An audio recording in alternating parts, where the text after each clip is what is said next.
Imagine you'd want to start. All right, I started. Because you know what I told you guys, you know, when you get struck by divinity, you have to hold yourself accountable, right? So, I've been so wonderfully inspired by all this musical talent that next week, I'm going to sing you all a song. Right. That's nice. Not a guitar. This is going to be a cappella. This is going to be an a cappella song, and so you're going to want to Invest in the earplugs downstairs. This will have some serious YouTube potential.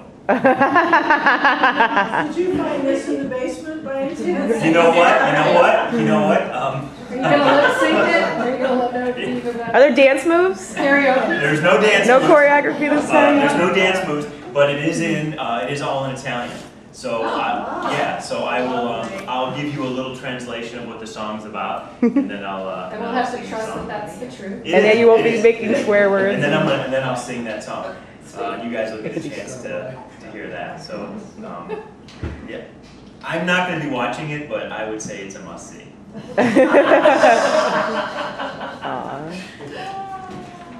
So tell Greg he needs to be here for the next one, but he doesn't have to bring his instruments or anything. Welcome everybody. So let's.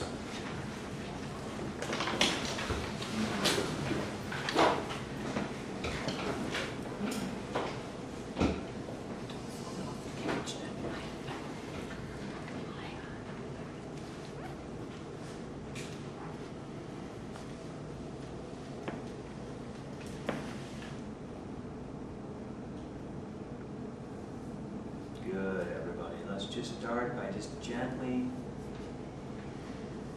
getting into that expiration.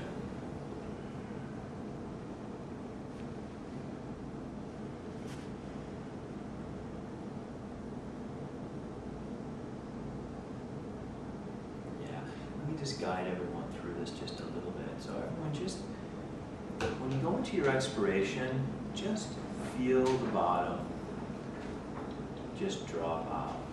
Just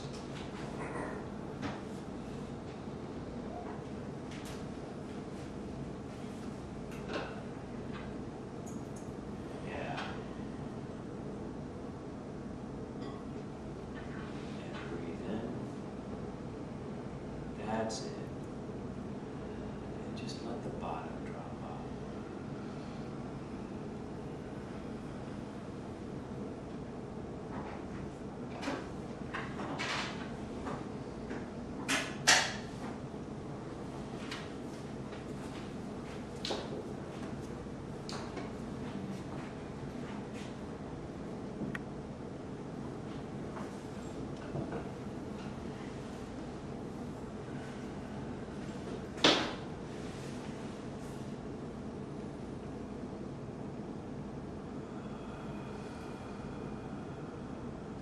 As that bottom just drops out in the expiration, just picture it just draining all the tension, stress, right out with it.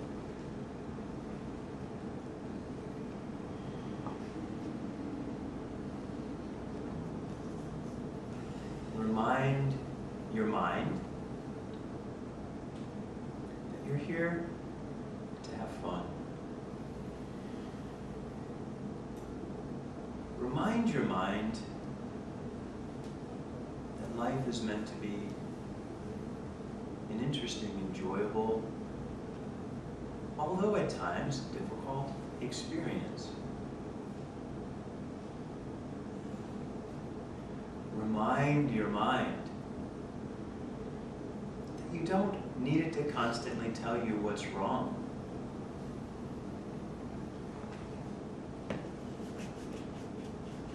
You needed to continue to bring you information that shows it's okay. Remind your mind that its job isn't so much to keep you alive as it is to remind you that you want to be alive.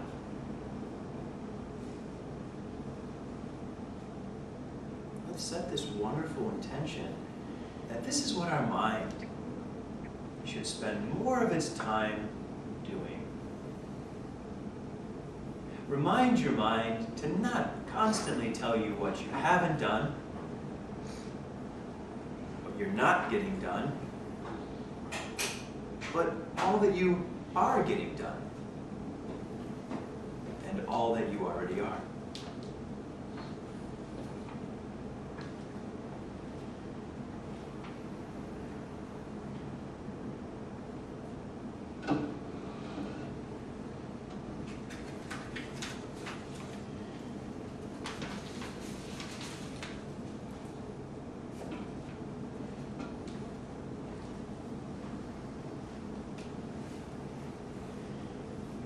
Remind your mind that it's not here to tell you what to do. It's here to listen to what you ask it to do.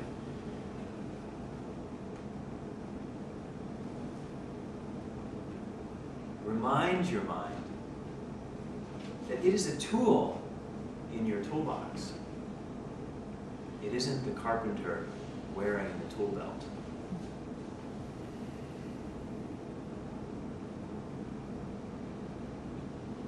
Remind your mind that just because it sits at the top of your body doesn't make it more important than anything else that lies within it.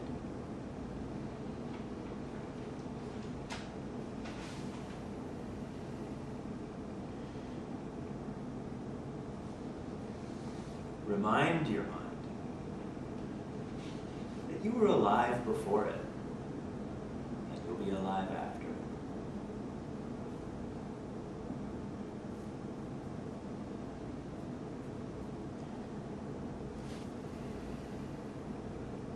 And remind your mind to remind you all these things that you may forget.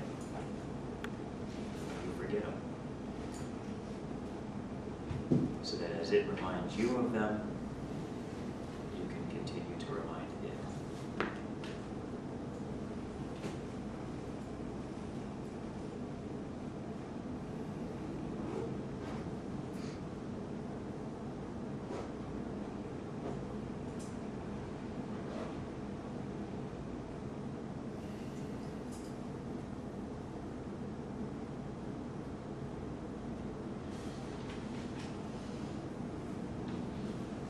Everyone finish dropping your shoulders, and realize that dropping your shoulders just doesn't mean they're down. It means they're down and slightly retracted or back against your rib cage. Notice the difference when they're just down and when they're down and slightly back.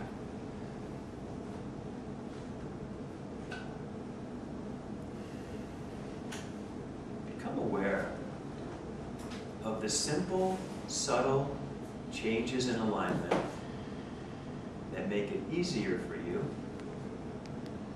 to breathe. And when you become aware of what makes it easier for you to breathe, practice maintaining it.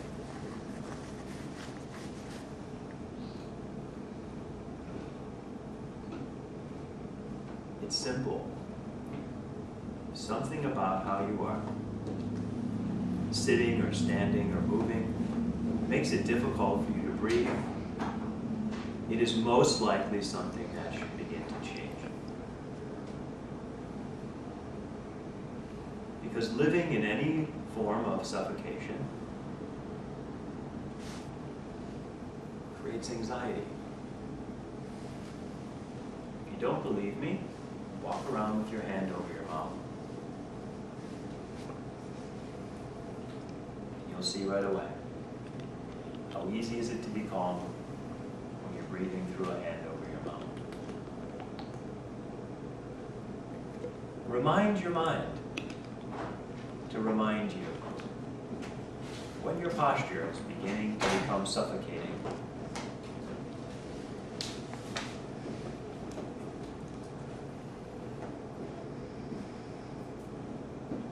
Simple things have profound effects. The nature of intelligence is many times to look past the simple things that take continual effort and work and look more towards what appear to be more complicated things that will give immediate resolution when really they won't.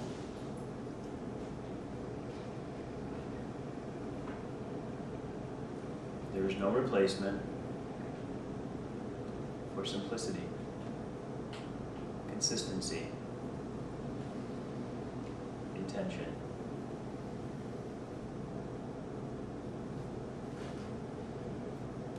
Nice breath in, and let that bottom drop out.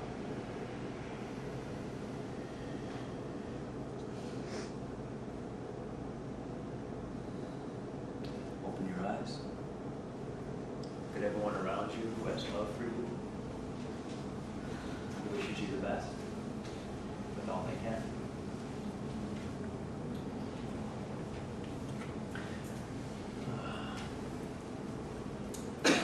And there. So we have some, I love this. We have this wonderful like exchange that goes on in the class. We have like new people always coming in, people coming and going, but coming back. So we have some new people, right? What's your name? Sarah, Elsie. Hi, Sarah. It's nice to meet you. Good name. We have just a lovely Sarah. We have this lovely Sarah. We have this lovely Sarah. We have this lovely Sarah.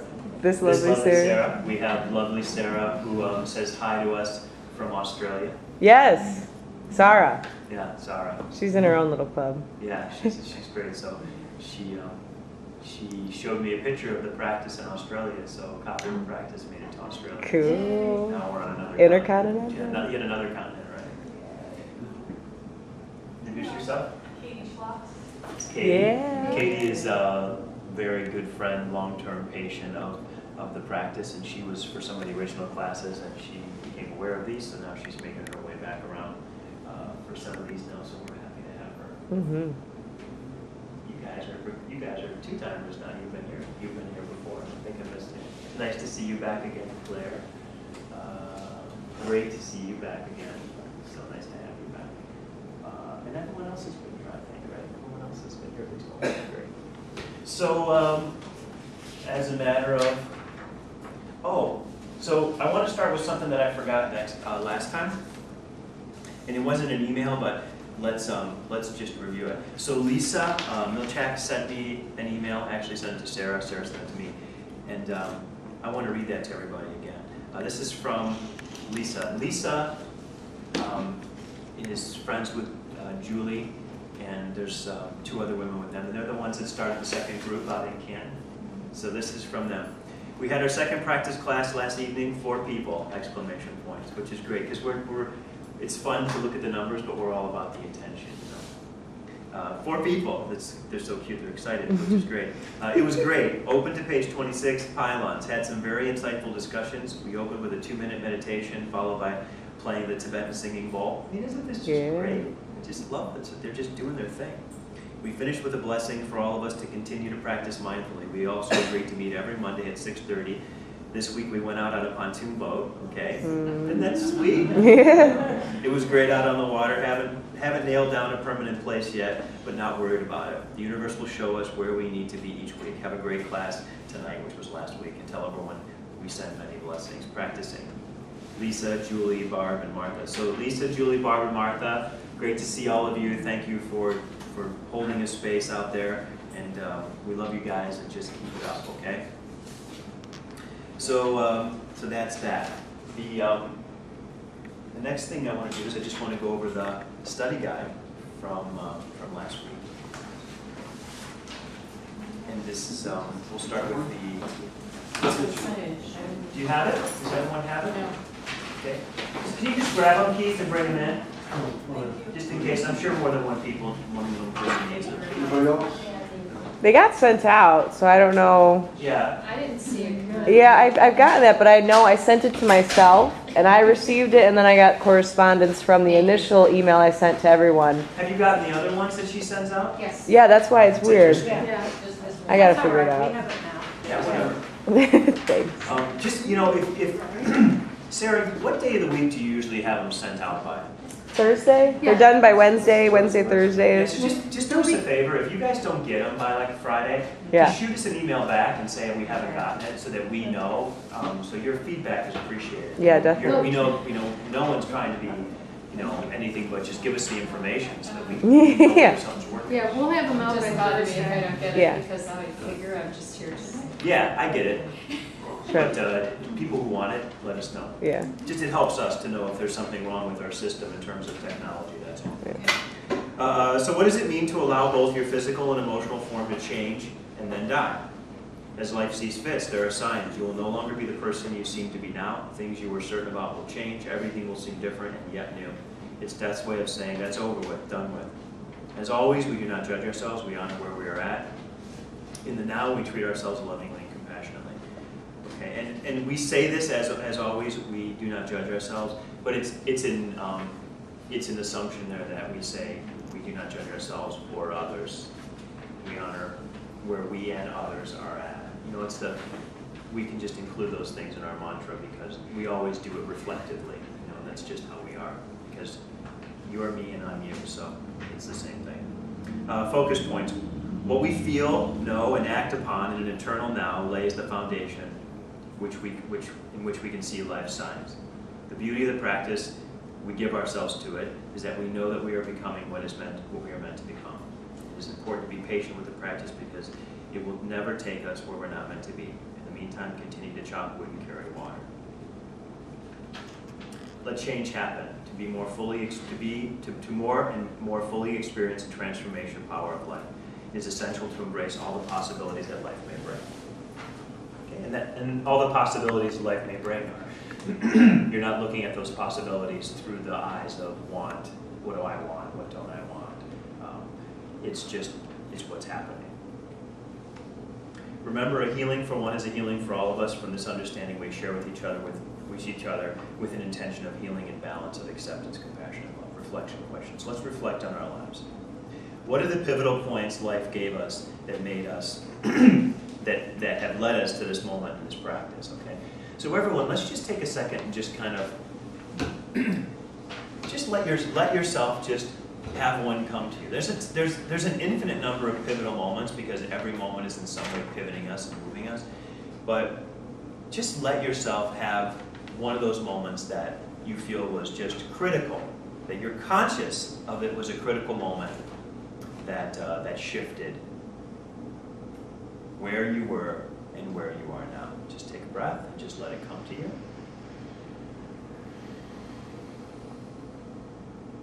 And as you do it, say with me, I want to be aware of the perfection Of the perfection of my past. of my past. Okay. Because as we practice life, we want to be aware of the perfection of the now, of the future, and of the past. And if we allow ourselves, we will no longer see the past as anything but perfect. We won't see the mistakes in it. We won't see what you did wrong, what you should have done. We'll see the perfection in it. And that's just a practice of seeing the perfection in all things, But it's more difficult to see in the past because when you were going through it in the past, you didn't see it as perfect. You saw it as a struggle or difficulty at times. So everyone say that with me again. I am ready to see the perfection I'm ready to see the perfection of the past. of the past. Beautiful.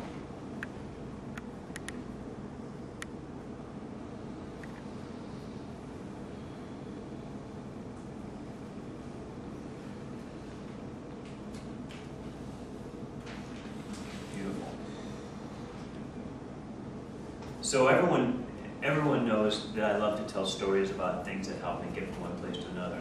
A real quick one that I'm going to share is, and some of you have already heard this, that when I had left University of Dayton, I was driving up to chiropractic college to visit my brother, and the directions flew out the window, and I didn't know how I was going to get there. And I had that moment where I was driving and I didn't know where I was going, and I said, you know what, am I going to turn around and go back, or am I just going to believe I can remember how to get there? And I believed that I could remember. And that was the moment that I visited and had my first adjustment, and that was the moment that I decided to walk down that path. So that's an example of a pivotal moment. So who else has a pivotal moment? Chaz, I want you to tell me what yours is. What was the pivotal moment for you? So like, it's funny because when I took that breath, I could like imagine it like I was sitting right there, and it was a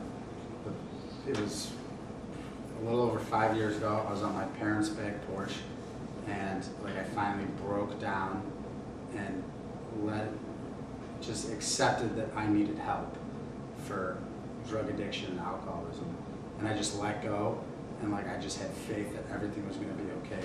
And it was like when I did that, like the feeling that I had like in that moment when like my life was in absolute chaos was like a moment of just unbelievable peace for like the first time in a long time. Beautiful. Who else? Who else has that I moment? have a question. Because, do you believe in reincarnation? I believe life is a continuum. It's an ongoing right. experience. So, I'm having problems with the past. Awesome. Okay. And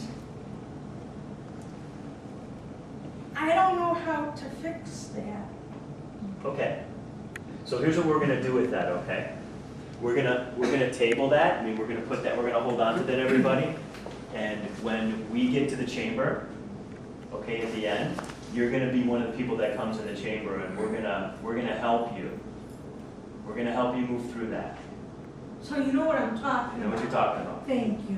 So there's no reason to talk about that. We're gonna just put that in the chamber at the end, and we're gonna work with it. And then when you come Tell me back, what it means. that's what it needs. And then when you come to the next class, you can tell us how you're doing with it, okay? Okay. Is that fair?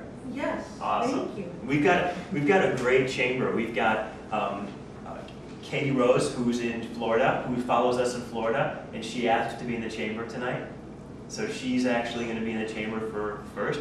And then we have Sarah's mother, Marta, who's going to be in the chamber second. And now we have you, who's going to be in the chamber third. So it's great that it's like we're almost getting this momentum of people that want to experience that from all of us. So you're in the chamber at the end, okay? And she's always awesome. When she's here, she's always really sending amazing energy from herself into the chamber. So it's going to be fun to have you actually be in there receiving it from all of us. So, because she's really always active in that, which is great.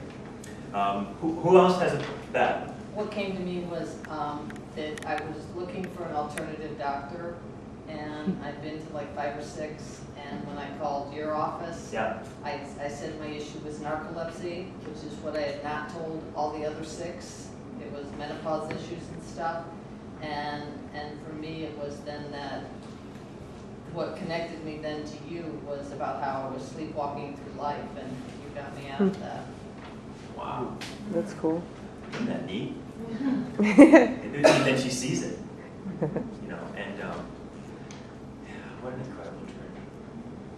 Who else has a moment? Who has a pivotal moment? Okay. Yeah. I don't know if it was an aha moment, but when I look back on it, I see that it was a real crossing, a real taking a different path. Counts. And that's when I decided to start taking care of myself. Because I've taken care of myself, kind of. I mean, I eat kind of well, and I walk a little bit, but I started going to a chiropractor, a person who's working on my issue with my leg, and you at the same time. And someone in Florida, I sent her links to the YouTube, and she loves you and she wants to be part of this and she's going to join, but the first thing she said to me is, "You look stunning." Well, I was stunned. Because no one has ever told me I look stunning before. And I think that decision, and I don't even know where it came from. Isn't that neat? But that decision, and it all happened at once. And now I'm taking care of myself, and I'm coming here, and my leg is straightening out, and I'm stunning. Okay. Is everyone seeing the similarity in all the stories. I mean, you can hear the difference in them, but hear the similarities in them. All these moments, okay, have the same quality to them, okay? And that is that I was ready for change, okay? I didn't know what kind of change, but I was ready for change. You were ready for change. You didn't know you were ready for change. You were ready for change, okay? You were ready for change. We come to moments of change in a lot of different ways, don't we?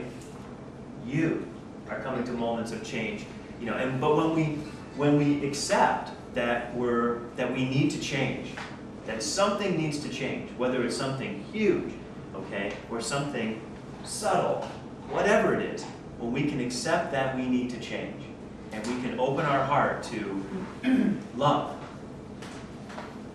and we can ask love to help us change, whether it's love for myself, love for sobriety, love for being awake. But isn't it also at that moment, whether you realize it or not, you're accepting your own perfection? I don't know if that's true. I don't know if you're accepting your own perfection. I think you're really just beginning to let go of control. Surrender. Surrender. I think it's that beginning of having a mind open to learn and a heart open to love. Yeah. That's maybe those pivotal moments are that, like, we've been made ready. Right.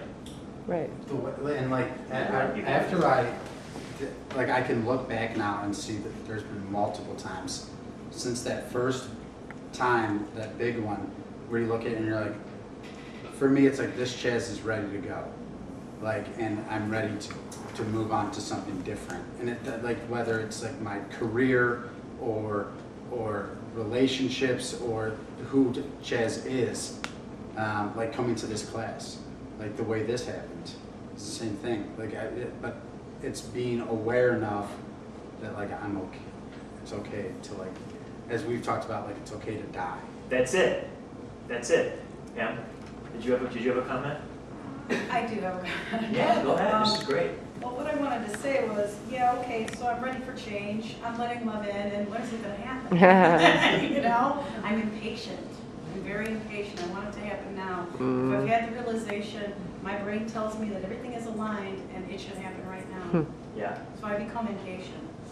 That was my comment. Okay, and again, remember what I said, that, you know, a visionary can only have visions far enough ahead that they're patient enough to wait. Say that again. That a visionary should only have visions far enough ahead that they're willing to be patient enough to wait for them to happen. Otherwise, they're tortured by their visions. They have a vision of something they know it can be, but they can't be patient enough to wait. So they suffer with ongoing impatience because they know something is coming, but all they want it to do is come. Yeah. Versus just being happy that they know it's coming. I just got a picture of Tony in West Side Story singing, something's coming. I don't know what it is. It's a good song. Yeah, the tension of it. I just got a flash of that, thank you. Yeah, Marilyn. It's going to be 3 years in December, big pivotal point for me. I was in the emergency room at St. John West Shore. I had no blood family members with me. Called a dear friend of mine to be with me, and the ER doctor comes in and said, this is a life and death situation. If we can't get a certain doctor, we're going to life flight you downtown to main campus. And of course, my sense of humor is always with me, and I said, oh, if you're going to find me anywhere, fly me back to Italy. Of course, he didn't see the humor in that. Anyways. So I asked my girlfriend, I said, well, you know, if I'm going to die today, because what I had, saddlebag masses of clots in both lungs, I want Keith at my side. So I called my beloved brother Keith, and he came and he sat with me in the ER, and then I was whisked away for procedure, and then I was in intensive care for 10 days where all the organs started shutting down.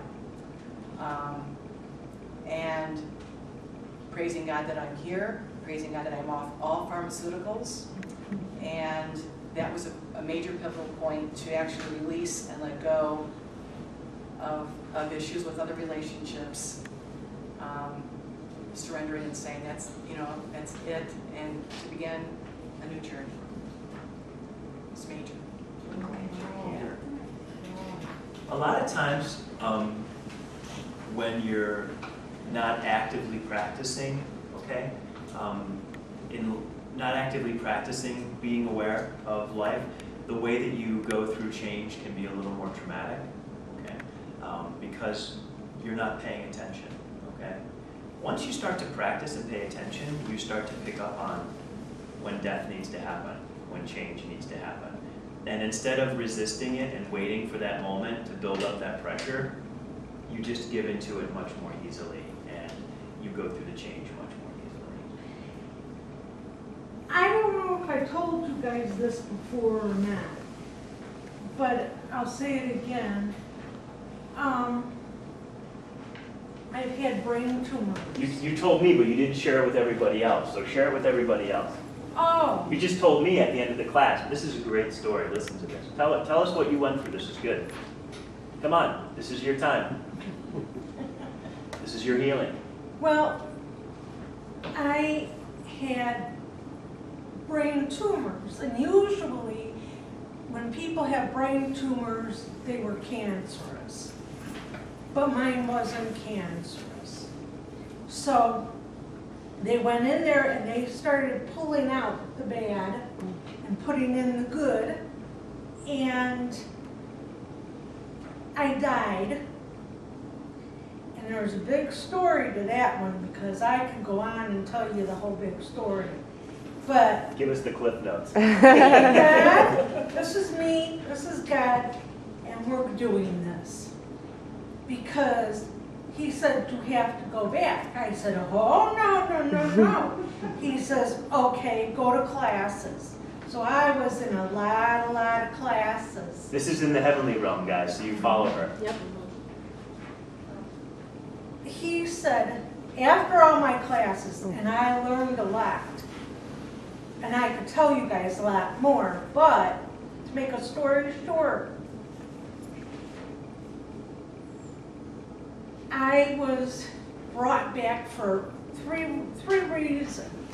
Because he wanted me to be a minister, go and help people where they're dying at. It starts with an H. Like a hospice. Yes. And the third one is being starts with an S. Servant? More than that.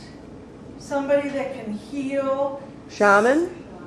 No more than that. But it starts with an EXCO. Exorcist? Yes. And that was my third. So I had 3 reasons to come back. And those are the things I have to do. So I did die, but then I came back and I had to do my 3 things so I could go back home, is what he asked me. And I said, yes, I'd love it. And he says, well, you're doing me a favor and I'm going to do you a favor. So we were like this. And he is always on my shoulder constantly, all day long. And with these brain tumors, I've had your 5 senses were gone. And I had to relearn my 5 senses all over again. And then I kept saying, well, when am I going to get the 6th sense? And he says, time is time. And I didn't know what that meant. But I think you just talked about that.